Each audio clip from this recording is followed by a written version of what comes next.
Alright, so Professor Jim Schultz here from my Finance 512 class.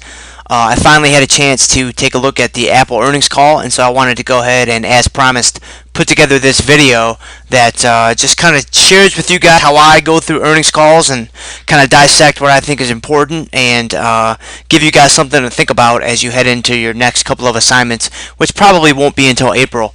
But I wanted to go ahead and get this thing completed. So obviously the earnings call was January 23rd, and here are the main results from the call that you always, whenever you listen to an earnings call, these are the main two things you want to pull away from the call immediately. Are what were the reported or actual earnings versus expected, and what were the reported or actual revenues versus expected. These are very, very important. So as we already talked about in class a little bit, Apple actually beat expectations on the earnings per share at $13.81 versus $13.47, and this by itself is an extremely positive thing for the company.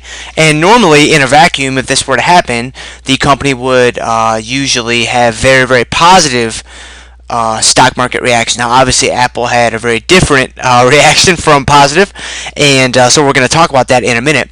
But a positive surprise like this is usually a very good thing. Now it wasn't a huge beat or anything like that, but still, for a company like Apple, where the expectations are extremely lofty to begin with, any kind of a beat on the bottom line is always a good thing.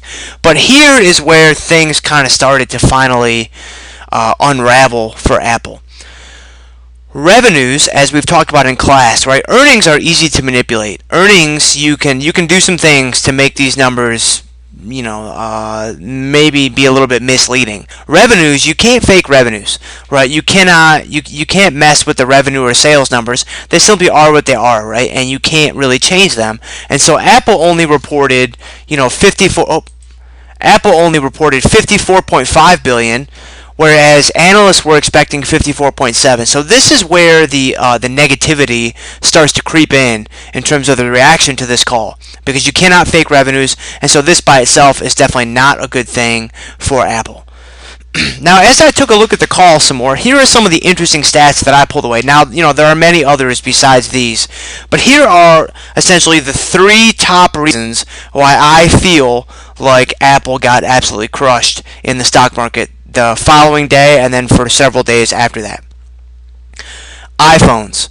Apple has a few key products, right? Apple sells Macs, they sell iPads, they sell iPad minis, they do all these things, right? But in my opinion, and many other analysts' opinion, the iPhone is still the primary driver of this company. It is still the bread and butter product, and so this is where you want to see Apple making its money. It generally, from what I understand, charges its highest margins on its iPhones, and so the iPhone numbers were absolutely critical. Now, obviously, in the future, Apple could be transitioning into the iPad and the iPad mini carrying the weight. But for right now, it's still the iPhone. Now, Apple sold 47.8 million iPhones, which, that's obviously a tremendous amount. But analysts, I remember hearing this heading into the call, analysts were really hoping to see that number start with a 5. 5 anything would have been really, really positive for Apple. Instead, they missed it by a couple million, right? Now, again, by itself, in an absolute sense, that's a tremendous, tremendous quarter, right? But it's all about keeping up with expectations, and you have to be able to jump over these high hurdles that analysts will put in front of you if you're a company like Apple. And unfortunately, they were not able to do that. The second thing, and this could be even bigger than the iPhones. These are in no particular order. Apple's cash position grew to $137 billion. That's billion with a B. That's a 1 with 9 zeros after it, right? So how do we analyze that? Well, 137 billion in the bank. I mean, that is ridiculous. Now, we've talked about this in class, but look at what your own cash is paying you. It's not paying you anything. And so guess what? Apple shareholders are starting to get a little upset. They're starting to get a little restless because they're thinking, hey, you guys have all this cash in the bank. You should be doing something with it to maximize our value, and you're not doing it. And you've had all this money in the bank now for more than a few quarters, a couple of years, whatever, and we have not seen anything lately that gets us excited about the future growth of this company. Yeah, you throw us a little bone with an iPad mini, you throw us an iPhone 5, and you kind of do a couple small things like that, but we want something innovative. We want something cutting edge that's going to take Apple, to the next realm of creativity. So here's where it gets really interesting, in my opinion, and these are not necessarily my own thoughts. I've heard some other analysts suggest these ideas, and I think it just makes a lot of sense, and I think this could very well happen. Look at a company like Netflix. As of today, and it's Sunday, February 10th, the total market cap for Netflix is only $10 billion. So what does that mean? That essentially means Apple could buy Netflix for $10 billion. Right now, the price of an actual deal would likely vary from that, but just to give us a benchmark, right? Apple's got $137 billion in the bank. $10 billion, they won't even feel it, right? Now, just a lot of you guys are Netflix users. I'm not even a Netflix user, but I know that it's totally revolutionized how we consume media, right? Think about that. Process that for a second. If Apple and Netflix combined forces, do you think that would be a positive event for Apple?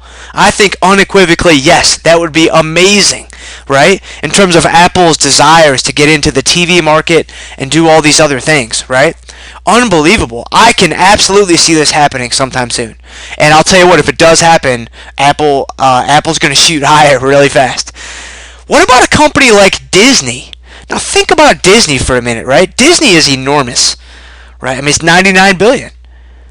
Disney, they've got the theme parks, they've got all the movies, they've got their own channel, right? Disney owns ESPN for all you guys out there, right?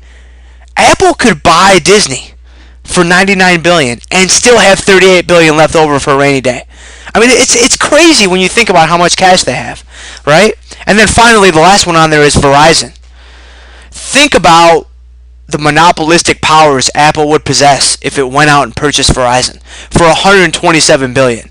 Now, then they're only going to have $10 billion left, and they probably do need more than that to have a cushion. I'm not suggesting they run themselves down to nothing, but I just wanted to show you a few ideas, a few potential mergers and acquisitions, and who knows what's going to happen. I personally think the most likely one is Netflix, but if they came out and bought Disney or Verizon or something like AT&T, something crazy like that, that would be, we're getting back to Apple 1000, Apple 1500 days, stuff like that. The final point that I think was very negative for Apple in this call was their guidance. Now, we're going to talk about what guidance means in tomorrow night's class, actually, but basically, Apple came out at the end of the call and said, all right, listen, in these earnings calls moving forward, we're going to stop giving you guys very conservative guidance. Guidance is just, all right, what do they think they're going to do moving forward? We're going to stop kind of sandbagging. We're going to actually start telling you guys what we think we can do. Now, this is really negative for Apple for at least one reason. In the past, Apple has given very, very conservative guidance numbers. In other words, given themselves very, very short hurdles to leap over, so that they would kind of wiffle ball it, kind of sandbag and say, yeah, we think we're only going to earn $10 a share next quarter, and then they would come out and they'd actually earn $12 a share, just crush estimates, right? And so the stock price was propelled higher, everybody got excited, but then all of a sudden, analysts, they catch on, right? So now they start to understand that, all right, whatever Apple says doesn't really mean a whole lot, because we know that they're going to crush those numbers. So now Apple's coming out and saying, yeah, we're not going to be conservative anymore. Well, now analysts, they're like, hey, wait a second, you can't do this. You can't run it one way for so long and then change it and expect us to just be okay with that. And so that's another reason why I think Apple got crushed after it reported these numbers, which on their own merits, which we're going to talk about in this final slide, were actually quite good. And so what is my conclusion? My conclusion about this whole situation is that the pessimism is really, really overblown. Because, from the guidance thing and the cash thing, right? These are negative things that need to be, Apple needs to answer for these things. There's no question. But I think Apple's going to do something big coming up with this cash. I think that they hear what people are saying, right? They're not stupid. They understand that people are upset. Shareholders are upset. And if Tim Cook knows what he's doing, he's going to come out, and it doesn't have to be an acquisition. It could be something else. But he's going to come out and he's going to utilize some of that cash in an efficient and effective way to maximize shareholder value. And then Apple shareholders are going to get pretty happy. Another interesting stat that I found when looking through this quarter, and they were actually pretty explicit about this in the call. This quarter was only 13 weeks long, whereas the first quarter last year was 14 weeks. I mean, that's a whole nother week they had last year. That's critical. So that when you compare the numbers in their absolute aggregate terms compared to the first quarter last year, they're very, very good, right? But this is very important because when you actually when you look at the weekly numbers, they're even more impressive, right? So on a per week basis, iPhone sales were up 39% year over year, first quarter this year versus first quarter last year. This current quarter they sold 3.7 million per week, whereas they sold 2.6 million per week the previous year's quarter. And then the revenue is up 27%. These are unbelievable numbers that Apple is still showing explosive growth even after essentially having taken over the market in terms of their niche and what they're trying to do. And I also believe that China's playing a big role here. If you actually look through the call, I didn't pick up any specific stats, and you could have definitely done that. But their expansion into China has picked up significantly, and it's littered throughout the entire call where they just talk about how China is exploding for them. And I mean, China, there's like I don't know, like 1 trillion people in China. I mean, there are a lot of people in China, right? And so you get all these people buying iPhones and iPads and maybe an iTV here pretty soon. I mean, this could be huge. I actually think that at 450 or 460 a share, I mean, it's getting crazy how cheap Apple is. Because again, you look at the PE ratio of Apple, it's ridiculous. And when you look at something called the PEG ratio, which we're going to talk about in class tomorrow night, it just gets insane. And so this is, I hope this was useful for you in terms of seeing how I break down a call and try to pluck out some of the interesting stats. Now, obviously, I have a lot more experience than you guys, right? So when you go back to like this slide, for example, I don't necessarily expect you guys to be able to, sift through all the information and understand that, okay, the iPhones, the cache, and the guidance are the key things that I need to be paying attention to. But hey, I got to this point by listening to a lot of calls and starting a lot of calls and staying immersed in all this information for so long. And so when you get some experience under your belt and work through, 2, 3, 5, 10 calls, you'll start getting a lot better and you'll start to understand what's important and what's not important. So hopefully this was helpful for you, and I would strongly suggest you take, obviously watch this video, study this video, and utilize some of the things I've talked about for your future earnings calls.